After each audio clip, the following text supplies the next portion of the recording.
नमस्कार, आप देख रहे हैं इंडिया टीवी। आपके साथ मैं हूं अर्चना सिंह। केरल विमान हादसे की वजह को लेकर बड़ी खबर सामने आ रही है। प्लेन में सवार क्रू के मुताबिक विजिबिलिटी की वजह से प्लेन ने रनवे को ओवरशूट कर दिया। इस दौरान प्लेन के कैप्टन दीपक साठे ने प्लेन को कंट्रोल करने की पूरी कोशिश की, लेकिन प्लेन के ब्रेक्स जाम हो गए। रनवे पर ज्यादा बारिश की वजह से फिसलन बहुत ज्यादा थी, इसीलिए विमान आउट ऑफ कंट्रोल हो गया। बावजूद इसके पायलट दीपक साठे ने विमान को रोकने की कोशिश की और किसी तरह पूरे के पूरे विमान को खाई में गिरने से बचा लिया, जिसकी वजह से ज्यादातर लोगों की जान चली गई।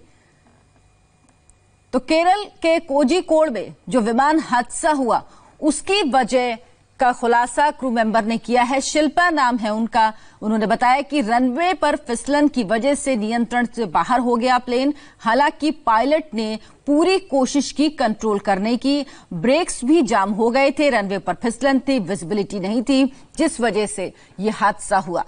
कोझिकोड हादसे पर नागरिक उड्डयन मंत्री हरदीप सिंह पुरी ने कहा कि इस हादसे में 2 पायलट समेत 18 लोगों की मौत हो गई है, जबकि 127 लोगों का अस्पताल में इलाज चल रहा है। हरदीप सिंह पुरी के मुताबिक अगर प्लेन में आग लगती तो स्थिति ज्यादा भयावह होती।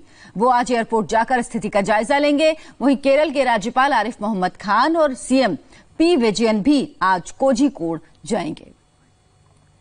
ये वंदे भारत की उड़ान थी जो दुबई से आ रही थी। पैसेंजर मैनिफेस्ट के अनुसार 190 इसमें पैसेंजर्स थे और ये 7:41 पे फ्लाइट लैंड हुई है।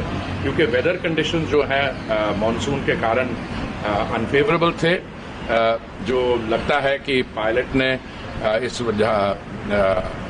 फ्लाइट को, क्योंकि ये टेबल टॉप एयरपोर्ट है, रनवे के अखीर तक रोकने की कोशिश की, पर वो स्लिपरी कंडीशंस के कारण ये मिसहैप हुआ और 35 फीट की वहाँ ड्रॉप है। इसलिए पर तुरंत जो रेस्क्यू लोग हैं, हमारे फायर ब्रिगेड, एम्बुलेंसेस बहुत ही जल्दी वहाँ पहुँच गए। लोगों का भी सहयोग रहा है और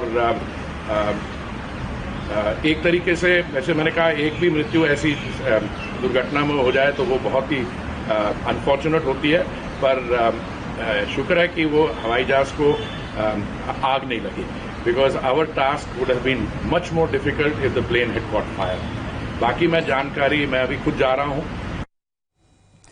जिस वक्त एयर इंडिया का विमान एयरपोर्ट पर लैंड कर रहा था उस वक्त बारिश हो रही थी। रनवे पर विजिबिलिटी बेहद कम थी। यही वजह रही कि विमान रनवे से आगे निकलकर 3 हिस्सों में टूट गया। हादसे में पायलट और को पायलट की भी मौत हो गई, लेकिन पायलट ने अपनी जान गंवाकर अपनी सूझबूझ से सैकड़ों यात्रियों की जान बचा ली।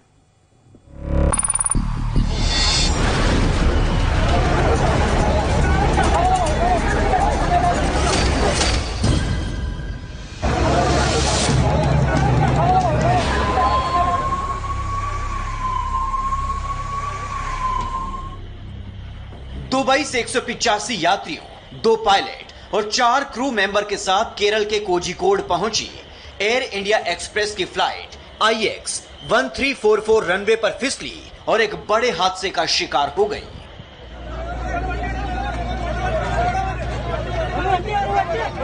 पल भर में ही एयरपोर्ट की तस्वीर बदल गई। चारों तरफ चीख पुकार मच गई। किसी को समझने तक का मौका नहीं मिला आखिर हुआ तो क्या हुआ।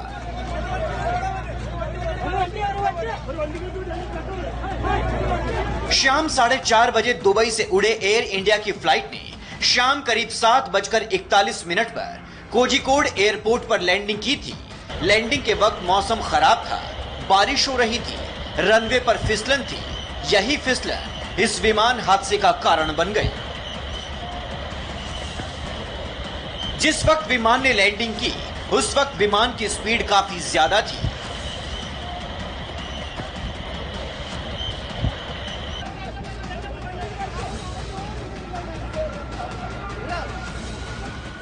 रनवे पर फिसलन होने की वजह से विमान के पायलट DB साठे विमान पर नियंत्रण नहीं रख पाए और प्लेन टेबल टॉप रनवे की बाउंड्री वॉल को तोड़ते हुए झाड़ियों में जा घुसा, जिसकी वजह से विमान 3 टुकड़ों में बंट गया। प्लेन में 191 लोग सवार थे। इनमें 185 यात्री, 2 पायलट और 4 क्रू मेंबर हैं। वंदे भारत फ्लाइट है, ये दुबई से कैलिकट कोझिकोड आ रही थी और ये लैंड करी है कम से कम करीब 7:30 बजे के आसपास।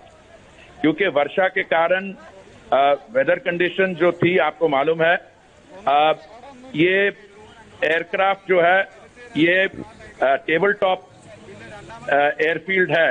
हमने AIIB की इंक्वायरी ऑर्डर कर दी है और जल्दी इसके बारे we will have the full facts.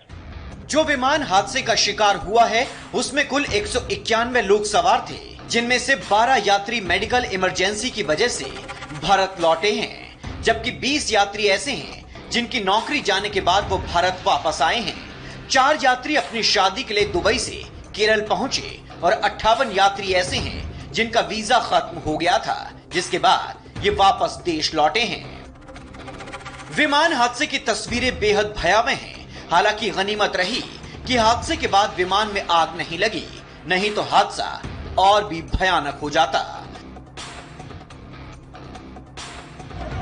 हादसे के बाद सबसे पहले कालीकट एयरपोर्ट पर तैनात CISF के जवानों ने रेस्क्यू ऑपरेशन शुरू किया।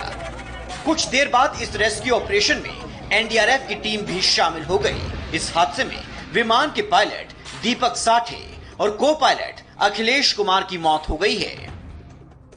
कोझिकोड विमान हादसे में दोनों पायलटों की मौत हो गई, लेकिन दोनों पायलटों ने अपनी जान की परवाह ना करते हुए सैकड़ों यात्रियों को बचा लिया। यह फ्लाइट वंदे भारत मिशन की थी, जो दुबई से कोझिकोड में लैंड कर रही थी। कोझिकोड विमान हादसे में रेस्क्यू का काम पूरा हो चुका है। 2 टीमें हादसे की जांच के लिए आज कोझिकोड पहुंच रही है। एयर इंडिया और एयरपोर्ट अथॉरिटी ऑफ इंडिया की 2 टीमें इस हादसे की जांच करेंगी। कोझिकोड के कालीकट एयरपोर्ट पर रनवे बेहद जोखिम भरा है और यहां विमान उतारना हमेशा चुनौतियों से भरा रहता है। पायलट के सामने बारिश और फिसलन ने इन चुनौतियों को और बढ़ा दिया था। यही वजह रही कि विमान पहले नियंत्रण से बाहर हुआ और फिर हादसे का शिकार हो गया।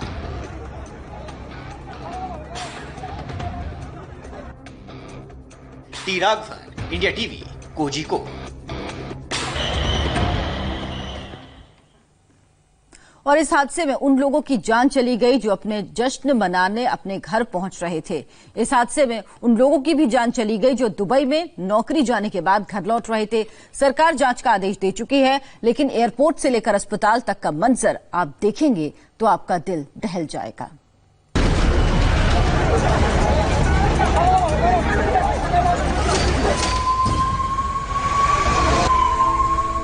ये चीख, ये पुकार, ये अफरा तफरी और इन सब के बीच जिंदगी को बचाने की जद्दोजहद, इस हादसे ने पूरे हिंदुस्तान को कल हिलाकर रख दिया। रेस्क्यू में लगे जवान बताते हैं, कोई हवाई जहाज से रेंग कर बाहर आ रहा था तो कोई कुर्सियों पर ही दम तोड़ चुका था। आज अफसोस का दिन है। इस देश ने अपने 17 से ज्यादा नागरिकों को एक ऐसे हादसे में खो दिया जिसकी कल्पना किसी ने नहीं की थी। विमान में सवार हर परिवार खुशियों के साथ अपनी सेल्फी ले रहा था, अपने परिवार वालों को भेज रहा था। चेहरे पर खुशियां थी। इनकी आंखों में घर लौटने की चमक आप महसूस कर सकते हैं। लेकिन इस हादसे ने अरमानों को अंधेरे में तब्दील कर दिया।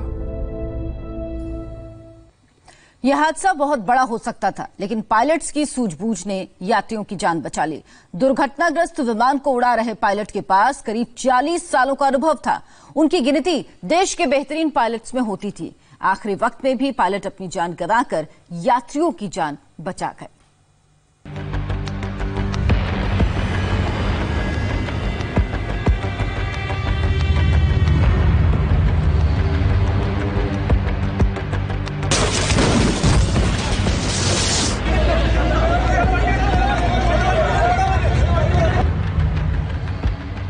यह हादसा भीषण हो सकता था। यह प्लेन चकनाचूर हो सकता था, लेकिन 2 लोगों के साहस और सूझबूझ ने मौत का झपट्टा मारने के लिए बेताब काल के गाल से उसका निवाला छीन लिया। हालात को समझने के लिए ये वीडियो देखिए। जिस वक्त प्लेन की लैंडिंग हुई, उस वक्त कोझिकोड में भारी बारिश हो रही थी। विजिबिलिटी केवल 2000 मीटर की थी।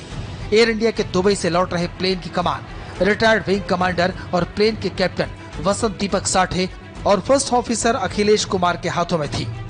ये वीडियो प्लेन के ट्रैक का है। दुबई से 2600 किलोमीटर की दूरी तय करने के बाद प्लेन ने लैंडिंग से पहले कोझिकोड के ऊपर चक्कर लगाया और फिर भारी बारिश के बीच प्लेन को उतारने का फैसला किया। ये काम बहुत मुश्किल था, लेकिन प्लेन की कमान कैप्टन साठे जैसे अनुभवी के हाथों में थी। विंग कमांडर वसंत साठे को हवाई जहाज उड़ाने का 40 साल का अनुभव था। 11 जून 1981 को साठे ने एयरफोर्स ज्वाइन की। एयरफोर्स में साठे MiG-21 फाइटर प्लेन उड़ा चुके थे। कैप्टन साठे को नेशनल डिफेंस एकेडमी के 58वें कोर्स में गोल्ड मेडल मिला। एनडीए के बाद साठे ने एयरफोर्स एकेडमी ज्वाइन की। एयरफोर्स एकेडमी के 127वें कोर्स में उन्होंने टॉप किया। इसके लिए उन्हें सोर्ड ऑफ ऑनर से सम्मानित किया गया। साठे काफी समय तक गोल्डन एरो 17 स्क्वाड्रन का हिस्सा रहे, जिसे हाल ही में राफेल फाइटर प्लेन की जिम्मेदारी दी गई है। 22 साल के सर्विस के बाद साठे 30 जून 2003 को एयरफोर्स से रिटायर हो गए। एयरफोर्स से रिटायरमेंट के बाद साठे एयरलाइन से जुड़ गए। वसंत साठे हिंदुस्तान एरोनॉटिकल लिमिटेड के टेस्ट पायलट भी रहे। एयर इंडिया में कैप्टन साठे एयरबस 310 भी उड़ा चुके थे। दीपक साठे फिलहाल एयर इंडिया का बोइंग 373 उड़ा रहे थे और इसे प्लेन को सुरक्षित लैंड करवाना उनके लिए बड़ी चुनौती थी। एविएशन जानकारों के मुताबिक अगर पायलट ने सूझबूझ से काम ना लिया होता तो प्लेन में आग लग सकती थी। और अभी